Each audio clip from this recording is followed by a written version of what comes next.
Hello friends, welcome back to my YouTube channel. हमने पिछले video में आपको पढ़ाया था कि अचीवमेंट टेस्ट होता क्या है। हम इस वीडियो में आपको इंटेलिजेंस पढ़ाने जा रहे हैं। इंटेलिजेंस डेफिनेशन, कॉन्सेप्ट, इसमें पूरे तरह से हम क्लियर कर देंगे। आप इसके नेक्स्ट वीडियो में हम इंटेलिजेंस टेस्ट को कवर करेंगे। कृपया आप इस वीडियो को ध्यान से सुने और हम इसे एक बेहतरीन नोट्स के रूप में आपके पास रखने की कोशिश कर रहे हैं। आप इसे एक अच्छी नोट्स के रूप में बना सकते हैं। चलिए स्टार्ट करते हैं। तो बुद्धि इंटेलिजेंस होता क्या है? तो बुद्धि वह मानसिक शक्ति है जो वस्तुओं एवं तथ्यों को समझने, उनमें आपसी संबंध खोजने तथा तर्कपूर्ण ज्ञान प्राप्त करने में सहायक होती है। अतः हम इस वीडियो में देखते हैं कि बुद्धि वह मानसिक शक्ति है जो किसी भी वस्तु को, तथ्यों को, फैक्ट को समझने में, उनमें आपसी संबंध खोजने में, हमें तर्कपूर्ण ज्ञान प्राप्त करने में सहायता प्रदान करती है। जैसे आगे हम देखते हैं कि सीखने, समझने या कोई नई कोशिश या परिस्थितियों से निपटने आदि की क्षमता को ही बुद्धि कहा जाता है। जैसे कि हम कोई भी चीज़ सीखते हैं या समझते हैं या कोई नई कोशिश करते हैं, ट्राइंग न्यू, या फिर किसी परिस्थिति से हम निपटते हैं, डीलिंग करते कोई सिचुएशन से, तो इसी को हम बुद्धि कहते हैं, इंटेलिजेंस कहते हैं। सामान्य अर्थ में तेजी से सीखने और समझने, स्मरण और तार्किक चिंतन आदि गुणों को बुद्धि के रूप में प्रयोग में लाते हैं। जैसे कि यदि हम कोई भी चीज़ को बहुत अच्छे तरीके से सीख रहे हैं, समझ रहे हैं, उसे स्मरण कर रहे हैं, उसे अपने लाइफ में अचीव कर रहे हैं और उसे हम अपने कामों के द्वारा कर रहे हैं, तो उसे ही बुद्धि कहते हैं। बुद्धि एक प्रकार की सामान्य योग्यता है जिसके द्वारा व्यक्ति विभिन्न परिस्थितियों को समझता है और उनके अनुसार अपने व्यवहार में यथोचित परिवर्तन करता है। अब हम देखते हैं डेफिनेशन ऑफ इंटेलिजेंस, बुद्धि की परिभाषा। मनोवैज्ञानिकों ने बुद्धि की परिभाषाओं को 3 वर्गों में रखा है। मतलब बहुत सारे साइंटिस्टों ने बुद्धि के परिभाषा को 3 वर्गों में डिवाइड किया है, जिसमें से पहला है बुद्धि सामान्य योग्यता है, दूसरा है बुद्धि 2 या 3 योग्यताओं का योग है, और तीसरा है बुद्धि समस्त विशिष्ट योग्यताओं का योग है। तो जिसमें से हम पहला देखते हैं, बुद्धि सामान्य योग्यता है। ठीक है, इस प्रकार की विचारधारा को मानने वाले मनोवैज्ञानिक टर्मन है, एम्बिगाश है, स्टाउट है, बर्ट, गॉल्टन, स्टर्न आदि हैं। इन मनोवैज्ञानिकों के अनुसार बुद्धि व्यक्ति की सामान्य योग्यता है जो उनकी हर क्रिया में पाई जाती है। इन मनोवैज्ञानिकों ने बुद्धि की परिभाषा इस प्रकार प्रस्तुत की है। जैसे कि हम टर्मन के अनुसार देखते हैं, अकॉर्डिंग टू टर्मन, तो हम पाते हैं कि टर्मन के अनुसार अमूर्त वस्तुओं के संबंध में विचार करने की योग्यता ही बुद्धि है। जैसे हम इसे इंग्लिश में भी हम डिफाइन किए हैं, intelligence is the ability to carry out abstract thinking. अतः टर्मन के अनुसार बुद्धि समस्या को हल करने की योग्यता है। मतलब हम किसी भी समस्या को हल करते हैं तो यह हमारी बुद्धि है, ऐसा टर्मन का कहना है। एम्बिगास के अनुसार देखते हैं, अकॉर्डिंग टू एम्बिगास, तो हम पाते हैं बुद्धि विभिन्न भागों को मिलाने की शक्ति है। इसे इंग्लिश में देखते हैं तो intelligence is the power of combining parts, Ebbinghaus के अनुसार। अब देखते हैं गाल्टन के अनुसार, अकॉर्डिंग टू गाल्टन, तो गाल्टन कहते हैं कि बुद्धि विभेद करने एवं चयन करने की शक्ति है। मतलब किसी चीज़ को अलग करने, किसी चीज़ को पहचानने, किसी चीज़ को चुनने की शक्ति को ही हम बुद्धि कहते हैं। यदि हम कोई कार्य कर पा रहे हैं तो हमारी बुद्धि है। हम किसी व्यक्ति को, किसी चीज़ को पहचान पा रहे तो हमारी बुद्धि है, ऐसा गाल्टन बोलते हैं। इसे इंग्लिश में देखते हैं तो intelligence is the power of discrimination and selection. अब अस्टर्न के अनुसार देखते हैं, अकॉर्डिंग टू अस्टर्न, नवीन परिस्थितियों के साथ समायोजन करने की योग्यता ही बुद्धि है। मतलब नई परिस्थिति, न्यू सिचुएशन के साथ हम अगर काम कर पा रहे हैं तो ये हमारी बुद्धि है। Intelligence is the ability to adjust on self to a new situation. अब हम लोग दूसरा देखते हैं। हम लोग देखा पहले कि बुद्धि एक सामान्य योग्यता है। अब दूसरा में देखते हैं, बुद्धि 2 या 3 योग्यताओं का योग है। इस प्रकार की विचारधारा को मानने वालों में स्टैनफोर्ड बीने का नाम विशेष रूप से उल्लेखनीय है। स्टैनफोर्ड बीने बहुत इम्पॉर्टेंट है, इन्हें आप ध्यान से सुने। तो बीने के अनुसार बुद्धि तर्क, निर्णय एवं आत्म आलोचना की योग्यता एवं क्षमता है। बुद्धि तर्क, निर्णय एवं आत्म आलोचना की योग्यता, मतलब कि बुद्धि 2 या 3 योग्यताओं का योग है। जैसे कि इंग्लिश में देखते हैं, intelligence is the ability and capacity to reason well, to जज well and to be self critical, Binet के अनुसार। अब हम देखते हैं तीसरा, बुद्धि समस्त विशिष्ट योग्यताओं का योग है। तो हमने पहला देखा बुद्धि सामान्य योग्यताओं का योग है, फिर दूसरे में देखा कि बुद्धि 2 या 3 योग्यताओं का योग है। अब हम तीसरे में देखते हैं बुद्धि समस्त मतलब सारे विशिष्ट योग्यताओं का योग है। जैसे कि बुद्धि के इस वर्ग की परिभाषा के अंतर्गत मनोवैज्ञानिकों ने विभिन्न प्रकार की विशिष्ट योग्यताओं के योग को बुद्धि की संज्ञा दी है। इन विचारों को मानने वाले थॉर्नडाइक, थर्स्टन, थॉमसन, वेस्लर तथा स्टोडार्ड हैं। और थॉर्नडाइक के अनुसार हम देखते हैं तो हम पाते हैं कि उत्तम क्रिया करने तथा नई परिस्थितियों के साथ समायोजन करने की योग्यता को बुद्धि कहते हैं। मतलब कोई बहुत अच्छे कार्य कर रहा है और नई न्यू सिचुएशन के साथ वो निपट रहा है तो उसे हम बुद्धि कहते हैं। यदि हमारे पास कोई नई प्रॉब्लम आती है और उसे हम सॉल्व कर लेते हैं तो ये हमारी बुद्धि है। जैसे इसे इंग्लिश में देखते हैं, intelligence is the ability to make good responses and is demonstrated by the capacity to deal effectively with new situation। तो थॉर्नडाइक कहते हैं कि उत्तम क्रिया करने तथा नई परिस्थितियों के साथ समायोजन करने की योग्यता को बुद्धि कहते हैं। अब स्टोडार्ड के अनुसार हम देखते हैं तो इनका डेफिनेशन बहुत इंपॉर्टेंट है। ये बहुत बार एग्ज़ाम में पूछ दिए जाते हैं कि स्टोडार्ड के अनुसार बुद्धि क्या है, इनका डेफिनेशन दीजिए। तो हम इसे लिख दिए हैं, हिंदी और इंग्लिश दोनों में, आप देख सकते हैं। तो स्टोडार्ड के अनुसार है बुद्धि कठिनता, जटिलता, अमूर्तता, आर्थिकता, उद्देश्य, प्राप्यता, सामाजिक मूल्य तथा मौलिकता से संबंधित समस्याओं को समझने की योग्यता है। इसे इंग्लिश में देखें तो intelligence is the ability to understand problems that are characterised by difficulty, complexity, abstractness, economy, adaptation to goals, social value, and convergence of originals under such conditions that demand a concentration of energy and resistance to emotional forces। मतलब बुद्धि सभी प्रकार की समस्याओं के योग को solve करने की शक्ति को ही कहते हैं। मतलब बुद्धि कठिनता, जटिलता, अमूर्तता, आर्थिकता, उद्देश्य, प्राप्यता, सामाजिक मूल्य तथा मौलिकता से संबंधित समस्याओं को समझने की ही योग्यता है। किसी कठिन परिस्थिति को हम समझते हैं तो ये हमारी बुद्धि है, किसी जटिल समस्या को सॉल्व करते हैं तो ये हमारी बुद्धि है, किसी अनजान समस्या को सॉल्व करते हैं तो ये हमारी बुद्धि, मतलब सभी चीज़ को मिला के ही हमारी बुद्धि देखी जाती है। अब अन्य वैज्ञानिकों के अनुसार देखते हैं तो अन्य वैज्ञानिकों में से बकिंघम के अनुसार देखते हैं तो सीखने की शक्ति ही बुद्धि है। The power of learning is intelligence. मतलब हम कोई भी चीज़ को सीख रहे हैं, इसकी शक्ति को ही बुद्धि कहते हैं। कोई हमें जैसे कि पढ़ा रहे ABCD और हम उसे सीख लिए तो ये हमारी बुद्धि है। तो ऐसा बकिंघम ने अपने परिभाषा दिया है कि सीखने की शक्ति ही बुद्धि है। The power of learning is intelligence. अब बट के अनुसार देखते हैं, बुद्धि अच्छी तरह निर्णय करने एवं तर्क करने की योग्यता है। मतलब it is the capacity of flexible adjustment. मतलब बुद्धि अच्छी तरह निर्णय, अच्छी तरह डिसीजन लेने एवं तर्क करने की शक्ति की योग्यता को ही बुद्धि कहते हैं, ऐसा बट ने कहा है। अब रेबन के अनुसार देखते हैं तो बुद्धि वह शक्ति है जो हमें समस्या को हल करने और हमारे उद्देश्यों को प्राप्त करने में सक्षम बनाती है। जैसे कि हम अपने बुद्धि से ही किसी भी समस्या को हल करते हैं और हम किसी चीज़ के काबिल बना पाते हैं। तो रेबन का कहना है कि बुद्धि वह शक्ति है जो हमें समस्या को हल करने और हमारे उद्देश्यों को प्राप्त करने में सक्षम बनाती है। बुद्धि के थ्रू ही हम अपने उद्देश्यों को प्राप्त करते हैं, ऐसा रेबन का कहना है। अतः उपरोक्त परिभाषाओं से यह स्पष्ट होता है कि सभी मनोवैज्ञानिकों ने बुद्धि को भिन्न भिन्न प्रकारों से समझा है। मतलब सभी मनोवैज्ञानिकों ने अपने अपने तरीक़ों से बुद्धि का डिफ़ाइन किया है।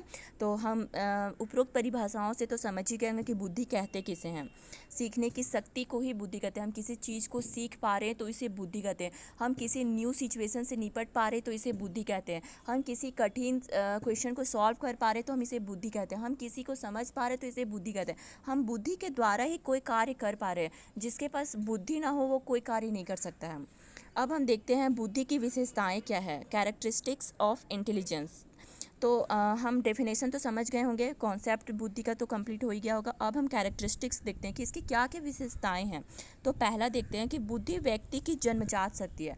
मतलब बुद्धि सभी व्यक्ति में जन्मजात होती है, जन्म से ही उसमें बुद्धि होती है। बड़ा होते होते बस उस डेवलप करता है, बाकी बुद्धि तो जन्म से ही होती है। दूसरा देखते हैं, बुद्धि व्यक्ति को अमूर्त चिंतन की योग्यता प्रदान करती है। तीसरा देखते हैं, बुद्धि व्यक्ति को विभिन्न बातों को सीखने में सहायता देती है। मतलब बुद्धि के द्वारा ही व्यक्ति किसी अलग अलग बातों को सीख सकता है। चौथा देखते हैं, बुद्धि व्यक्ति को अपने गत अनुभवों से लाभ उठाने की क्षमता देती है। बुद्धि से हम किसी भी अनुभव को समझते हैं और उसका लाभ उठाते हैं। पांचवा देखते हैं, बुद्धि व्यक्ति को भले बुरे, सत्य असत्य, नैतिक व अनैतिक में अंतर करने की योग्यता प्रदान करती है। मतलब बुद्धि के द्वारा ही कोई व्यक्ति जान सकता है कि हमारे लिए क्या अच्छा है, क्या गलत है, क्या सच है, क्या झूठ है, क्या नैतिक है, क्या अनैतिक है। बुद्धि के द्वारा ही हम इन योग्यताओं को समझ पाते हैं। बुद्धि का विकास, छठा देखते हैं, बुद्धि का विकास जन्म से किशोरावस्था तक माना जाता है।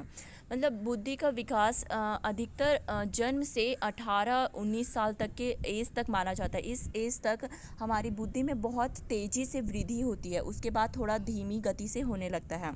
सातवां देखते हैं, बुद्धि वह शक्ति है जिसके द्वारा व्यक्ति कठिनाइयों को दूर करके परिस्थिति के अनुसार अपने व्यवहार का संगठन करता है।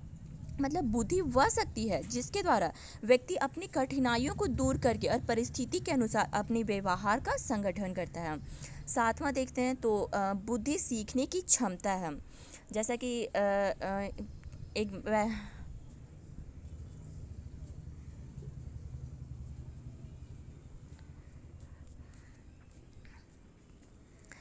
जैसा कि यहाँ पे देख रहे हैं, बुद्धि सीखने की क्षमता है।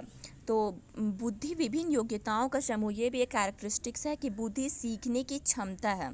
अब हम नौमा देखते हैं, तो बुद्धि सभी प्रकार की विशिष्ट योग्यताओं का सार है। मतलब सभी प्रकार की एबिलिटी को मिला के ही बुद्धि को हम कह सकते हैं। 10वां देखते हैं, बुद्धि किसी समस्या को समझने का प्रयत्न करती है तथा समझ कर मस्तिष्क को निर्णय करने के लिए प्रेरित करती है। मतलब हम बुद्धि के द्वारा ही किसी भी समस्या को समझ सकते हैं और हम अपने दिमाग को उसके लिए तैयार कर सकते हैं। ये भी एक कैरेक्टरिस्टिक्स है बुद्धि का, इंटेलिजेंस का। अब हम फ्रीमैन का डेफिनेशन देखते हैं। तो फ्रीमैन ने बुद्धि की अनेक परिभाषाओं का विश्लेषण किया तथा कहा कि इन सभी परिभाषाओं को मूलतः 3 वर्गों में विभाजित किया जा सकता है। जैसा कि हमने पीछे देखा था कि पहला समायोजन की योग्यता के रूप में बुद्धि, एबिलिटी टू एडजस्ट।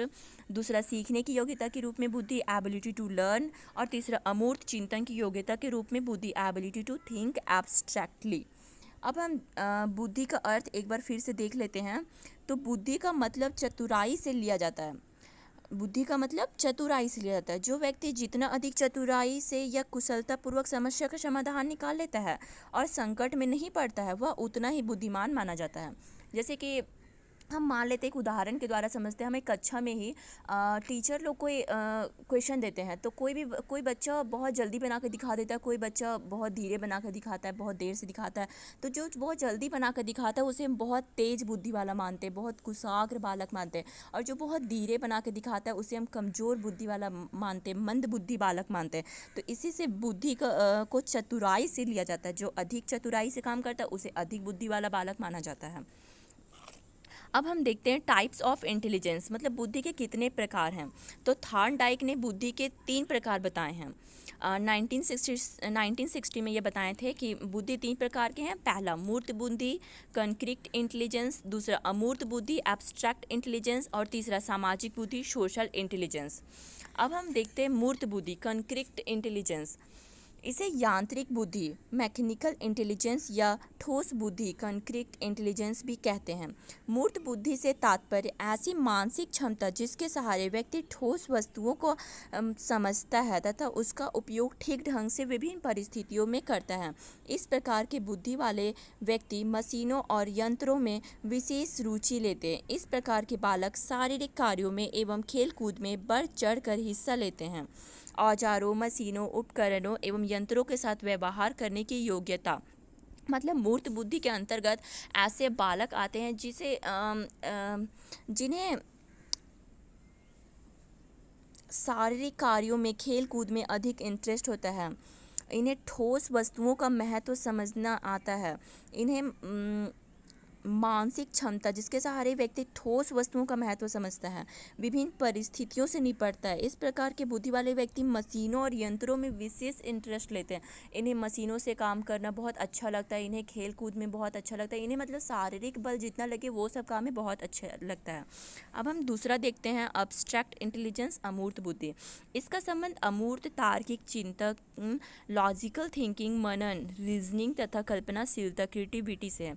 जैसे एक वकील, गणितज्ञ, साहित्यकार, कवि, दार्शनिक, वैज्ञानिक, डॉक्टर आदि। इसका संबंध पुस्तक आधारित ज्ञान से होता है। अमूर्त बुद्धि से तात्पर्य वैसी मानसिक क्षमता जिसके सहारे व्यक्ति शाब्दिक तथा गणितीय संकेतों व चिन्हों को आसानी से समझ पाता है, वह उनकी उचित व्याख्या कर पाता है। ऐसे व्यक्ति जिनमें अमूर्त बुद्धि अधिक होती है सफल कलाकार, पेंटर व गणितज्ञ होते हैं। ऐसी योग्यता जो ज्ञानेंद्रियों के द्वारा मस्तिष्क में विकसित हुई हो अमूर्त बुद्धि कहलाती है। जैसे चित्र बनाना, कविता पाठ करना इत्यादि। इस प्रकार के बालक गहन चिंतन एवं मनन से ही फैसला लेते हैं और पुस्तकीय ज्ञान भी इनको खूब होता है। मतलब कि हमने मूर्त बुद्धि में देखा कि इसमें ऐसे बालक आते हैं जिन्हें मशीनों से काम करना अच्छा लगता है, शारीरिक बल देना अच्छा लगता है, इन्हें खेल कूद करना अच्छा लगता है, उसे मूर्त बुद्धि वाले कहते हैं। अमूर्त बुद्धि के अंतर्गत होता है कि इन्हें पढ़ाई से रिलेटेड, जैसे कि कलाकार वगैरह, मैथ में ये अच्छे होते हैं, इन्हें मतलब इन्हें दिमाग से रिलेटेड, मतलब इन्हें जैसे वकील, गणितज्ञ, साहित्यकार, कवि, दार्शनिक, वैज्ञानिक, डॉक्टर आदि, इसमें ये सब आते हैं। अब हम देखते हैं सामाजिक बुद्धि, सोशल इंटेलिजेंस। तो सामाजिक बुद्धि से तात्पर्य वैसी मानसिक क्षमता जिसके सहारे व्यक्ति अन्य व्यक्तियों को ठीक ढंग से समझता है, वह व्यवहार करता है, दिखा पाता है। ऐसे लोगों को सामाजिक संबंध बहुत ही अच्छा होता है, वह समाज में उनकी बहुत इज्जत होती है, जैसे अच्छे नेता, शिक्षक आदि। मतलब सामाजिक बुद्धि से तात्पर्य है कि समाज में जो लोग बहुत प्रसिद्ध होते हैं, ऐसे लोगों को सामाजिक कार्यों में बहुत इंटरेस्ट होता है, इसे सामाजिक बुद्धि के अंतर्गत लाते हैं। अब बुद्धि निर्धारक तत्व देखते हैं, इंटेलिजेंस डिटरमाइनेंट्स। तो एक व्यक्ति की बुद्धि दूसरे व्यक्ति से भिन्न होती है, मतलब सभी व्यक्तियों की बुद्धि क्षमता बहुत अलग अलग होती है, किसी की सेम नहीं हो सकती। यहाँ तक कि कोई जुड़वा बालक, जुड़वा बच्चे की भी बुद्धि अलग अलग होती है। इस भिन्नता का प्रमुख कारण वंशानुक्रम तथा वातावरण है। इसका अलग अलग बुद्धि का कारण इन्वायरमेंट है। जैसे कि अगर दो बच्चा एक साथ जन्म लेता है और उसे एक ही जगह रखा जाता है, फिर भी उनकी बुद्धि में बहुत अंतर पाई जाती है। ऐसा इसलिए होता है क्योंकि उनके वंशानुक्रम और वातावरण के कारण। वंशानुक्रम के महत्व को दिखाने के लिए मनोवैज्ञानिकों ने अलग अलग तथ्य एकत्र कर यह बताया है कि बुद्धि जीन्स द्वारा प्रभावित होती है। भिन्न भिन्न परिवारों के बच्चों को जन्म के तुरंत बाद एक ही वातावरण में रख कर यह पाया गया कि ऐसे बच्चे की बुद्धि एक दूसरे से भिन्न थी। व्यक्ति का बौद्धिक विकास हद तक उस बौद्धिक वातावरण पर निर्भर करता है जिसमें वह रहता है। उच्च सामाजिक आर्थिक स्तर वाले बच्चों की बुद्धि निम्न सामाजिक आर्थिक स्तर में रहने वाले बच्चों से श्रेष्ठ होती है। अतः इन अध्ययनों से स्पष्ट होता है कि बुद्धि के निर्धारण में आनुवांशिकता तथा पर्यावरणीय कारकों की अंतःक्रिया का प्रभाव पड़ता है। लोगों का रहन सहन का स्तर तथा शैक्षिक अवसरों में वृद्धि बुद्धि में वृद्धि का कारण माना जाता है। तो हमने इस वीडियो में देखा कि इंटेलिजेंस क्या होता है, इसके कैरेक्टरिस्टिक्स क्या हैं, इसके डेफिनेशन क्या है, फिर टाइप्स ऑफ इंटेलिजेंस देखा, 3 टाइप्स ऑफ इंटेलिजेंस, मूर्त बुद्धि, अमूर्त बुद्धि, सामाजिक बुद्धि, और हमने अब देखा कि बुद्धि निर्धारक तत्व क्या हैं। तो हमें उम्मीद है कि आपको यह वीडियो अच्छा लगा होगा। प्लीज़ हमारे वीडियो को लाइक, शेयर एंड सब्सक्राइब करें ताकि आपको हमारे आने वाले नोटिफिकेशन की जानकारी तुरंत प्राप्त हो। Thank you so much.